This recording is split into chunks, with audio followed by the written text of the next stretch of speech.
allons donc faire de ce discours des moments de discussion autour du prophète sallallahu alayhi wa sallam et du Coran. Parce que on ne peut pas connaître le prophète sallallahu alayhi wa sallam si nous n'écoutons pas le Coran nous parler du prophète sallallahu alayhi wa sallam. Déjà, lorsqu'on dit le prophète sallallahu alayhi wa sallam, dites sallallahu alayhi wa sallam.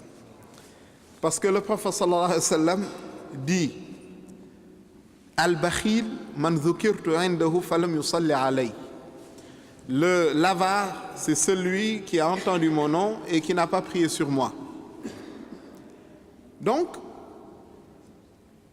le Coran est le seul moyen pour connaître le prophète sallallahu alayhi wa sallam. C'est pour ça, lorsqu'on a posé la question à Sayyidatuna Aïcha, comment définissez-vous le prophète sallallahu alayhi wa sallam? Elle a dit, le prophète sallallahu alayhi wa sallam était tout simplement la forme pratique des théories coraniques. Voilà, ça c'est le prophète sallallahu alayhi wa sallam. C'est la forme pratique des théories coraniques. Tout ce que vous voyez dans le Coran matin et soir, le prophète sallallahu alayhi wa sallam, par sa vie et son œuvre, l'a mis en exergue et a permis aux gens de comprendre en réalité c'est quoi réellement Allah. Mais peut-être qu'il y a certains versets du Coran qui montrent la grandeur du prophète sallallahu alayhi wa sallam. Parmi ces versets, Allah subhanahu wa ta'ala, il dit وَالضُّحَى وَاللَّيْلِ إِذَا سَجَى مَا وَدَّعَكَ رَبُّكَ وَمَا قَلَى وَلَلْآخِرَةُ خَيْرٌ لَكَ مِنَ الْأُولَى. Allah subhanahu wa ta'ala, dans cette sourate, s'est adressé au prophète sallallahu alayhi wa sallam et lui a annoncé. Et les annonces dans cette sourate montrent la grandeur du prophète sallallahu alayhi wa sallam. Déjà, les circonstances de la descente de cette sourate, sourate al-Duha. Sourate al-Duha, le prophète sallallahu alayhi wa sallam est resté longtemps, il n'a pas reçu Jibril. Et vous savez, Sayyidina Jibril, quand il vient par l'ordre d'Allah. Et la révélation, on avait vu dans un cours comment est-ce que ça se passe lorsque Sayyidina Jibril donne la révélation au prophète sallallahu alayhi wa sallam. Mais ce qui était étonnant, c'est que pendant plus de 15 jours, inqata al-wahy, il n'y avait plus de révélation. Le prophète sallallahu alayhi wa sallam ne recevait plus Jibril. Et les habitants de la Mecque en ont profité, ils ont dit, son Seigneur l'a détesté. Il nous parlait tout le temps, tous les jours on vient le voir, il nous récite de nouvelles révélations. Aujourd'hui, il ne parle plus. C'est que son Seigneur l'a abandonné. Et son shaitan ne lui vient plus, c'est-à-dire Sayyidina Jibril. Le prophète a enduré cela jusqu'à ce que, subitement, il reçoit la visite de Jibril qui vient lui réciter le Coran. Mais dès que le prophète sallallahu alayhi wa sallam a vu la présence de Sayyidina Jibril, il était tellement joyeux qu'il a dit Allahu Akbar, Allahu Akbar, La ilaha illallah wa lillahi alhamd. Et lorsqu'il s'est tu, Sayyidina Jibril a débuté le Coran, a débuté et a dit La ilaha illallah, wallahu akbar, walillahi alhamd, bismillahir rahmanir rahim, wadduha. Et c'est pour ça, pour ceux qui mémorisent le Coran, lorsqu'on récite le Coran et qu'on arrive à Surat al-Duha jusqu'à la Surat Nas, on fait takbir. Donc, takbir, à chaque fois, ce n'est pas l'invention des shuyukh, c'est une sunna. Sunna mu'akkada. Car le prophète sallallahu alayhi wa sallam l'a récité. Sauf que dans les qira'at, il n'y a que Ibn Kathir, pour ceux qui récitent Ibn Kathir, en tout cas ceux qui l'ont appris, ou dans sa récitation, c'est une obligation, arriver à Duha, de faire takbir. C'est ainsi qu'il l'a appris du prophète sallallahu alayhi wa sallam.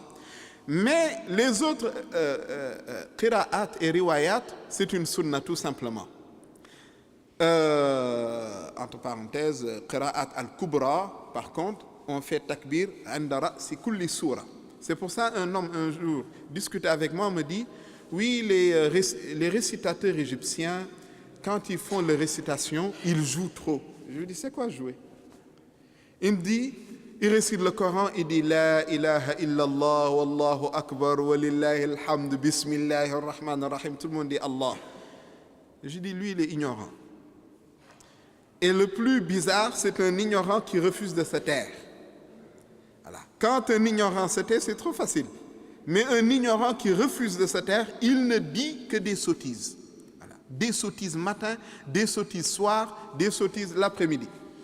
Alors, takbir est une sunna mu'akkada, sauf dans Qira'at Ibn Kathir. Donc le prophète sallallahu alayhi wa sallam était content et a dit Allah Akbar. Sidna Gibril a répété le takbir, ça fait partie donc de la révélation. Et Allah lui dit Wadduha wal-layli idha saja.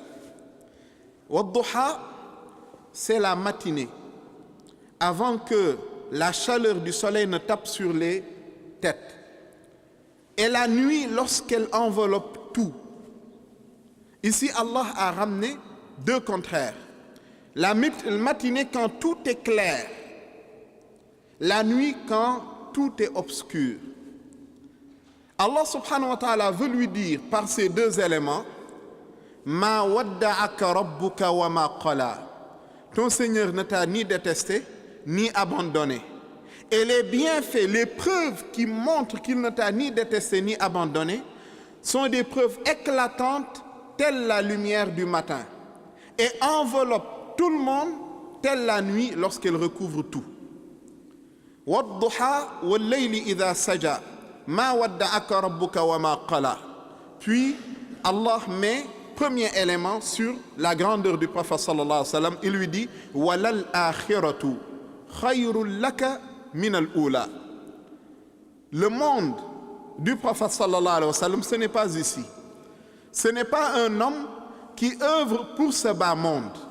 C'est pour ça qu'il est important de s'arrêter sur walal akhiratu khayrun laka min al-ula pour comprendre le principe de zuhd.